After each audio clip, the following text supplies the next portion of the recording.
Father will bless you. Teach us your word in the name of Jesus. Today, the Lord will be teaching us on a topic that says, on HOREB, the mountain of God, part 2.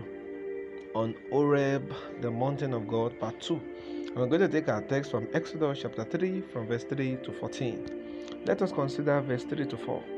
And Moses said, I will now turn aside and see this great sight, why the bush is not burnt. And when the Lord saw that he had turned aside to see, God called unto him out of the midst of the bush, and said, Moses, Moses. And he said, Here am I.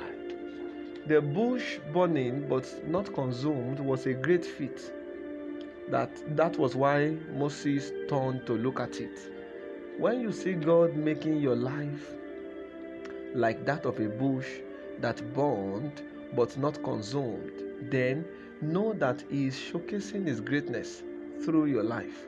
Many of us are so busy that until we get to HOREB, God may never get our attention. It is when you give God your attention that he will give you his word. Your attention before his word, and not his word before your attention. That is the equation of hearing God. The word here am I shows availability.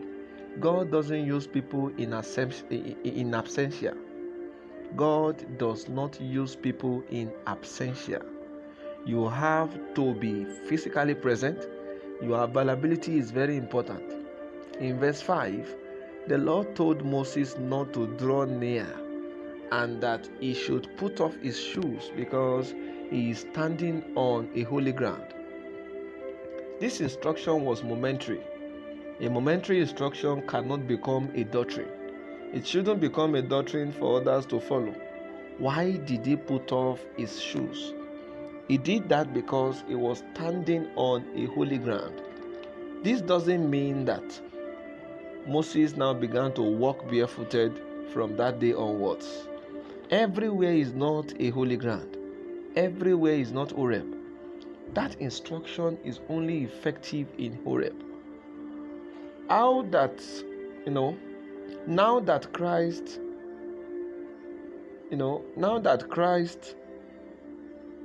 have died, what we need to do is not to put off our shoes. We are now to put off the old man, because the holy ground is now in our hearts. Now that Christ have died, what we need to do is not putting off our shoes. It is putting off the old man, because our heart has become the holy ground. So if you see a man moving barefooted based on the encounter of Moses here, such person can be called a religious person. In verse 6, the moment God introduced himself to Moses as the God of Abraham, Isaac, and Jacob, the Bible revealed that Moses hid his face and he was greatly afraid. In verse 7 to 10, God explained the reason for the call. It is not enough to know that you are called. Why are you called? You are called to do what? Until you know why you are called, you may be laboring in another man's field and end up losing your reward. God will not reward the work you did out of his calling. He will reward what you did in line with his call. Your ministry may never have a specific direction until you know why you are called. Moses knew he was called to save the Israelites in Egypt, and he faced Egypt, not any other country. If you know why, then you will know where. When God called Moses, the only asset he gave him was his presence. God said, I will be with you, and this will be a token or a sign that I have called you. So the sign of Moses' ministry is the presence of God. That should be the sign of every true ministry. If you are truly called by God, the sign to show that you are truly called is that the presence of God will be with you. If you find your way to HOREB, congratulations. Congratulations to you, because there you will be able to speak to God as a man speaks to his friend. It got to a point that Moses said, "What will I tell the people if they ask for your name?" Then the Lord said, "I am that I am. Tell them I am, I've sent you."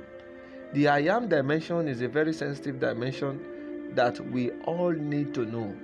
In this dimension, God is who you take him to be.